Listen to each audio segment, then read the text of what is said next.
وذلك يهم حينما لا يرى الهلال يا هلال ويم لغا ጨረቃ የማይታይ የሆነ ጊዜ ማለት ነው ليلة 30 من شعبان 30ኛው ሌሊት ላይ በምሽት ያልታየ ከሆነ ما عدم وجود ما يمنع الرؤية ያችን ጨረቃ ለማየት የሚከለክል ነገር ካለመገኘቱ ጋር ምን ጨረቃን ስንከታተል ለማየት የሚከለክል ምን አለ ቢባል ምን غيم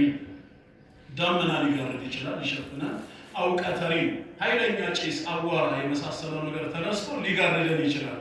እነዚህ ነገሮች ካለመኖራቸው ጋር አው ወይም مع وجود شيء من ذلك ከነዚህ ነገር አንዳች የሆነ ለማየት የሚጋርድ ነገር ካለመገኘቱ ጋር ጥርት ብላ እየፈለግናት ካጣናት ምን ይሆናል ማለት ነው ወደ 30ኛው መሙላት እንሻገራለን ከየት አምጥተነው لقوله صلى الله عليه وسلم يا الله ملكتኛ እንዲህ ስላሉ انما الشهر 29 يوما ወር ማለት 29 ቀን ነው 30 ሊሞላም ላይሞላም ስለሚችል ማለት ነው ከ29 ግን አያንስም 28 የሚባለው የፈረንጆች ወር ነውና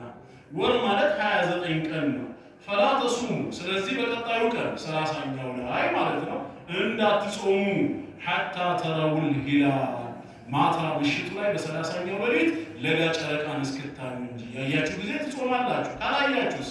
እንዲሁም ወላ ትፍጢሩ በቃ ቀጣዩ ረመዳን 29ን ጨርሳችሁ ማታ ላይ ነገ ምንድነው ብላችሁ ሸዋል ነው ዒዱል ፊጥር ነው ብላችሁ እንዳታፈጥሩ حتى تروا በማታ በረመዳን 30ኛው ሌሊት ላይ ይሄን ጨረቃ እስክታዩት ድረስ فإنهم عليكم ዳመና የጋረደባችሁ ከሆነስ እንዳታዩ